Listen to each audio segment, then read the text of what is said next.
Well, good afternoon, everyone. Here, I would like to present my paper related to material development. So, in this case, I would like to deal with the issues surrounding how to design materials and everything around that. Let's start with the definition of materials. Here I quote Brian Tomlinson. He is the world-class material developer. He mentioned that material is anything that is used deliberately to facilitate language learning by means of increasing learners' knowledge or experience of language. So anything that does not increase learners' knowledge or provide them with a chance to get in touch with the target language cannot be regarded as materials. Then here are the areas we have to consider. First one, topics. Yes, in general, Douglas Brown mentioned that once a teacher is about to select a course book to use, the teacher should consider the program goals, learners' need, and course objectives. Of course, a good course book should contain good topics. In this sense, the good topics means the topic that facilitates communication, but also sparks learners' interest. Just like a good example of this is a series of course book written by Herbert Pukta, which he named as Think.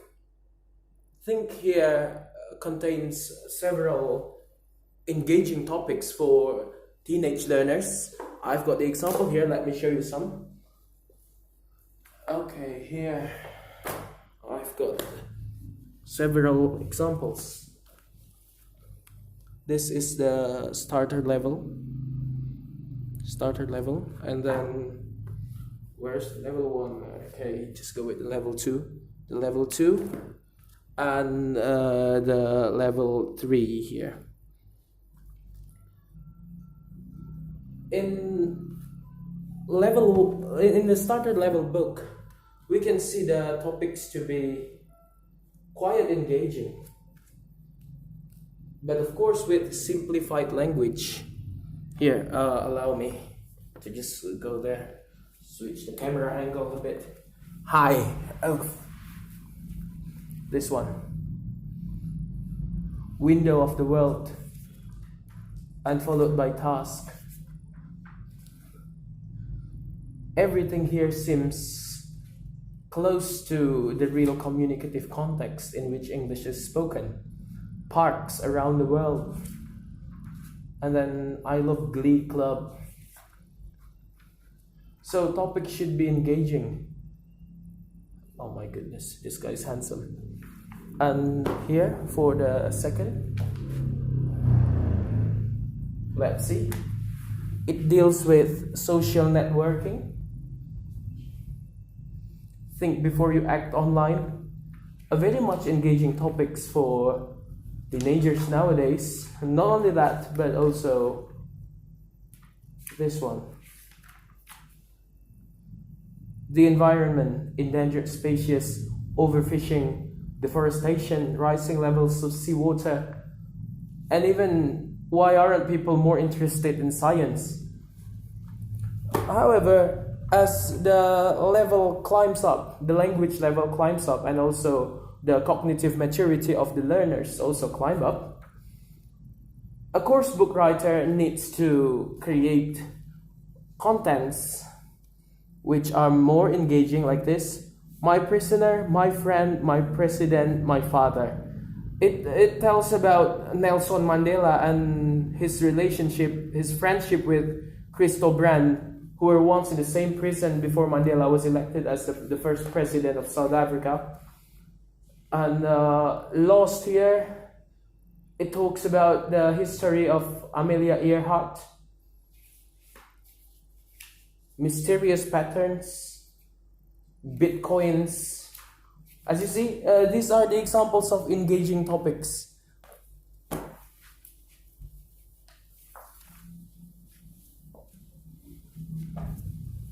Well, let's continue then.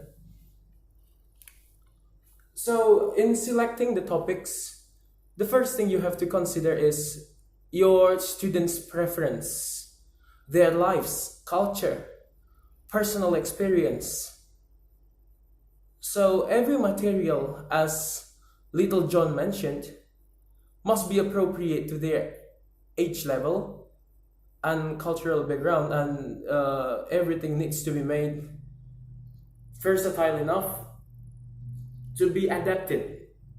Okay, so here another point that we have to address is that learning and teaching materials should not be too rigid that it cannot be adapted. Let's take an example. Years ago, not years, actually decades ago, when audiolingual was a prominent method among the language practitioners, the materials used for every language course was based on the notion that the emphasis for language learning was accuracy.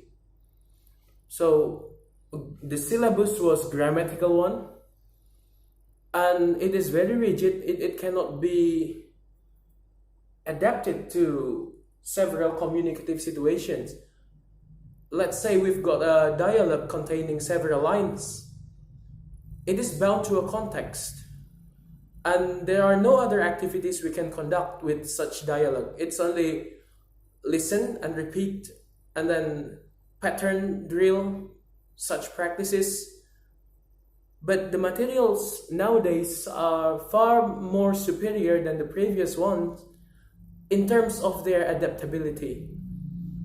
So for example, nowadays you may have one song which is somehow made. Of course, it is not an authentic song. It is a crafted song for language teaching. But by using this song, you can conduct several activities. Even last time we tried 6 activities. I myself tried 6 activities using the song. So that's the content of the course book. Instead of dialogue lines based on grammatical syllabus, it should fit the learner's interest too. In relation to the content and topics of learning, I found something interesting that once there was an article about prom night partying and alcohol drinking. Even it was mentioned in Douglas Brown's book, the 4th edition of Teaching by Principles, which he wrote together with the associate professor Hee-Kyung Lee from South Korea.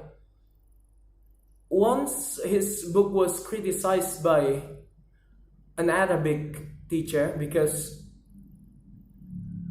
example related to alcoholic drink is considered to be inappropriate for the Arabic culture because they don't drink wine and such thing. So we have to carefully adjust the content and make it as interesting as possible, as engaging as possible. If the content is beyond learners' background knowledge, then engagement is not likely to take place in our classroom. Last time I myself tried dealing with the collapse of Berlin Wall in teaching simple past tense, seemed that my learners were not interested at all in that topic because simply they did not learn history anymore at school. So they had no background knowledge. What to do with this? I could see that they were confused, had no idea what to say. Okay, then the second one, task type and flexibility, just like I mentioned previously. Song may lead to 6 activities. For example, you play the song and you ask students to play musical chair. So it's more like the first step of the whole procedures. Play musical chair. Then second, with the same song, you ask your students to highlight the vocabulary. Just like, okay, let me take a course book then for an example again. Where's that?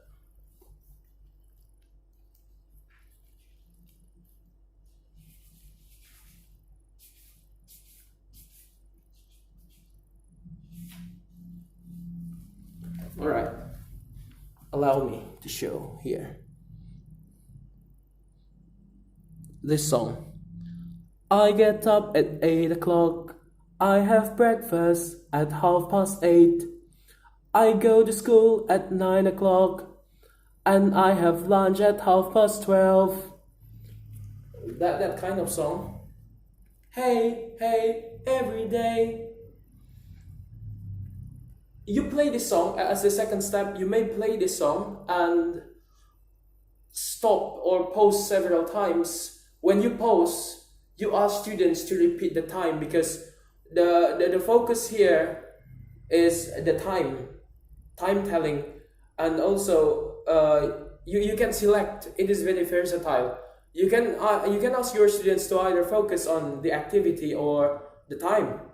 The grammar is the time and the vocabulary is the activity actually. So it depends on your choice. You want to focus more on grammar or vocabulary.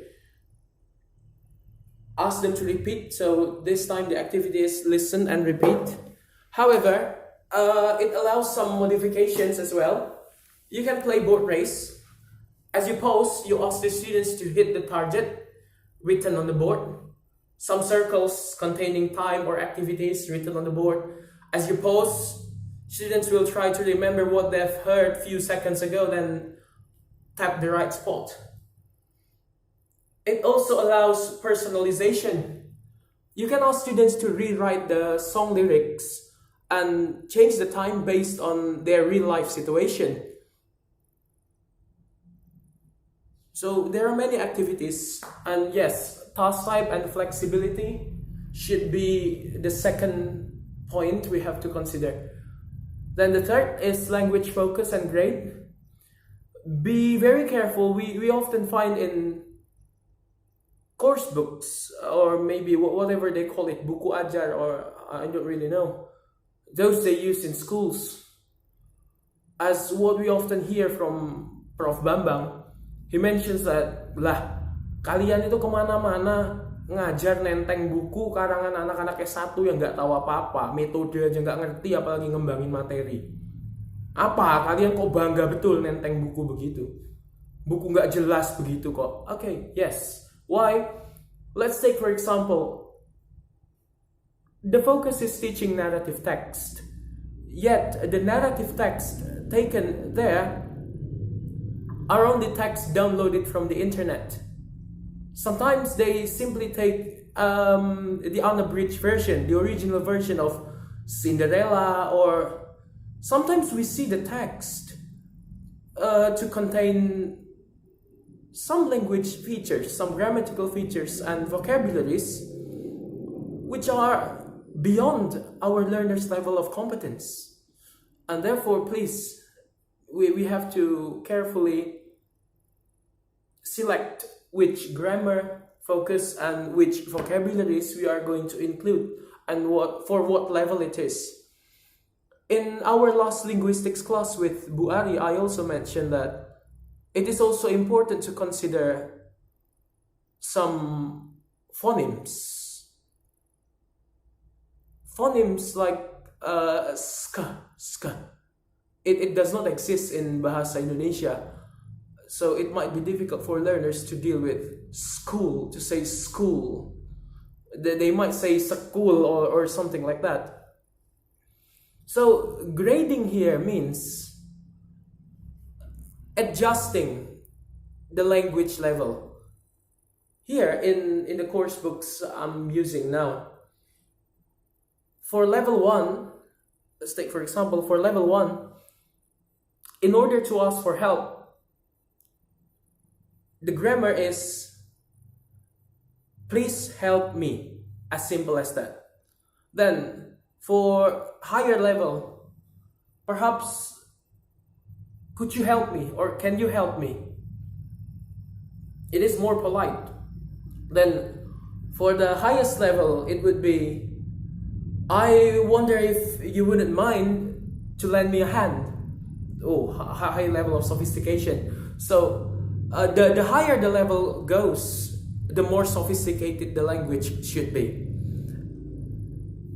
In terms of vocabulary, of course, for lower level courses, we have to select the high frequency words, and for the higher level, we can use the lower frequency words. And you have also the fourth thing to consider here, face validity, and in this case, layout.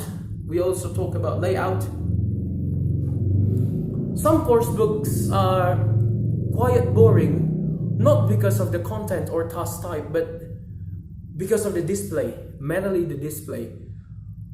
Some critics of course books mention that any commercial course books are nothing but flashy pictures. Everything seems good only because of the face validity. Yet, in terms of functionality, the course books still do not serve the purpose of authentic communication. This is the thing that I quite disagree with. Not because I'm a user of course book, but because I really believe that pictures help us a lot as teachers, because it brings meaning that cannot be uttered by language, and it does not add extra burden for our students' mind to internalize. When we mention something verbally, like when we say, it is a concrete thing. When we say desk, table, what's the difference between desk and tables? Then we need to explain, oh, the desk has a drawer while the table doesn't have a drawer. It adds extra burden. Any verbal input will add burden to students' mind. So instead of doing so, you need to provide pictures. Much clearer and much more efficient. Here I will take an example of a course book of which format I consider to be not really good. The very famous series, again from Cambridge, here, English Unlimited. It is intended for adult learners, yet when we see the format here, wow, everything is really small. You see, boxes are small, fonts are small, pictures are, I don't know, it looks boxy to me. Feels like seeing Picasso's painting. Boxes and boxes all around.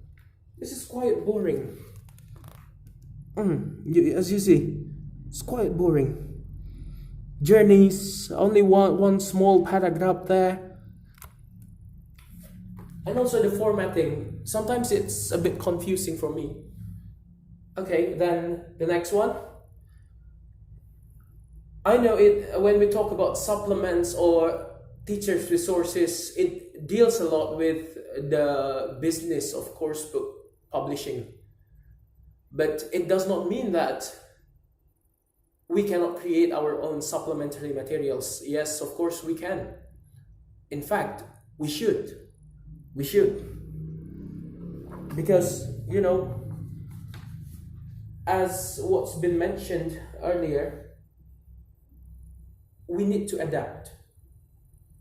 And once, let me quote a theory from David Noonan, that an expert teacher does not hesitate to add, to reduce, to modify, to adapt, or even to simply omit any materials from the course book. So language teaching materials cannot be separated from course book. Well, yeah, I know some of you start to think that way, and yes, it is true. It is indeed true. However, again, there are some extra resources for teachers. I found books like this: Discussions A to Z Resource Book of Speaking for Speaking Activities, Advanced Level. But here, this one is for the lower level, Book of Days. Okay, Farhana has it. However, when we reconsider and we try to look deeper, the task inside such book is not actually benefiting our students. And some experts here argue, especially from Brian Tomlinson, that some of material developers do not really consider any theoretical base or research dealing with that. So what research? We talk about research, then please ask what research? SLA research. Once Brian Tomlinson mentioned that any materials should be developed based on the principles of SLA. That was years ago. But recently in 2016, he mentioned that many publications in SLA are inaccessible to teachers, writers, and publishers because they use highly specific terms, which in the end require a massive background knowledge to comprehend. That's the first factor why course books nowadays are not based on SLA theories. Then second, there is a kind of separation between theorists and practitioners. I want to be a researcher, I want to be a material developer. Okay, we feel that, thank you. Also, high-stake test. Okay, assessment class, still with Prof. Sutarsha.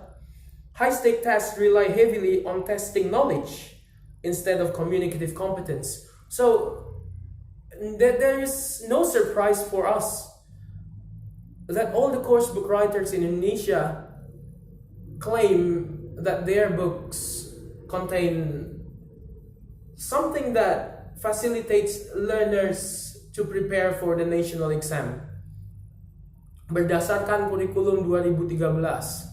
Sometimes even they put a flashy highlight on the cover, which I don't like. We don't teach exam. And also in places like Bimbel, we often find their course books to be nothing but the compilation of test items from years ago, from 2010 till 2020. Okay, what for? I don't know.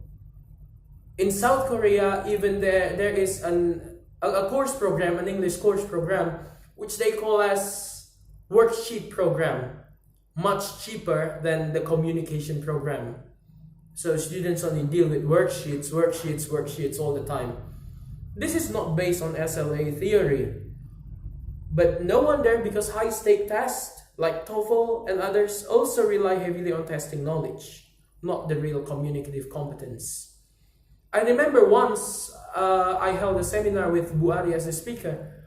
Bu Ari mentioned sometimes we are given something that looks like a newspaper article in our course book or even in our test, in a reading test.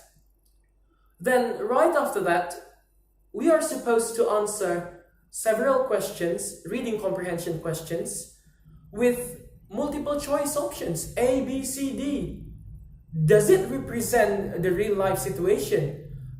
Does anyone want to answer A, B, C, D after reading newspaper article? What do you do after reading newspaper article? Do you make comments on the article? Or do you criticize the content? Or do you answer questions? I believe that each of us will choose to do the first and the second rather than choosing the third. That's why it is very embarrassing to see the course book nowadays. However, another thing we have to really understand is that any course books based on SLA theory are not likely to make a good selling. You know, when we want communication, like we provide learners with materials that facilitates information gap activity, or we just give a single topic of discussion. Okay, imagine that now you are in the supermarket and you are with your friend, then suddenly there is a bomb. There is a bomb. People around you are panicking. Now create a dialogue containing 10 to 20 lines. Imagine what parents will think when they see such course book. They will say that it has no face validity. What is it? Are you teachers really working? So we don't spend a lot of money to pay the material developers to just give tasks to our students like this. Yeah, face validity again. So it's rather problematic. All right, let's go ahead. Those are the things you have to consider when developing materials. However, nowadays, there are poles in material development, which I call here as polarization. Perhaps the most traditional belief surrounding material development issue is authentic and created, authentic or non-authentic material. Authentic is the one created for language, the one created for other purposes than language teaching, and created is the one created for language teaching itself. So here, this one may contain no adjustment at all. It does not regard any learner's needs, interest, or language level. But this one is the one that is meticulously crafted to meet the learner's needs and fits their competence. And the second pole, SLA based versus method based. I discussed this a bit. Method based, just like the audiolingual material, the silent way materials. When we talk about silent way, it's always the bubble diagram, it's always the questionnaire routes. While SLA based, yeah, something like just a mere instruction. 1 or 2 lines of instruction, then let the students do the rest. Learning will take place there. As students want to communicate, learning to communicate in target language can be achieved through communicating. That's task-based. SLA, yeah. So SLA-based or method-based.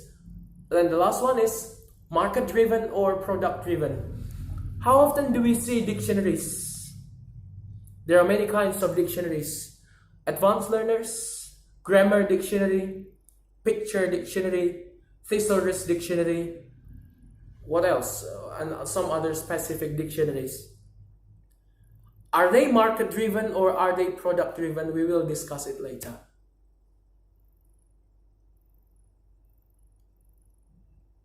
Okay, let's go here then. Authentic material versus created material.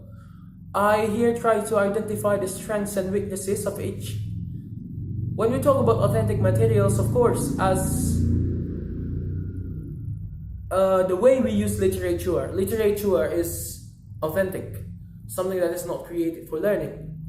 It is rich in elements of language, and therefore it promotes creativity, multi-interpretation. It allows multiple interpretations. And minimum cost, of course. You don't need to buy authentic materials. You can download from YouTube. You can buy newspaper. I don't know how much Jakarta Post is nowadays. About 10,000-12,000.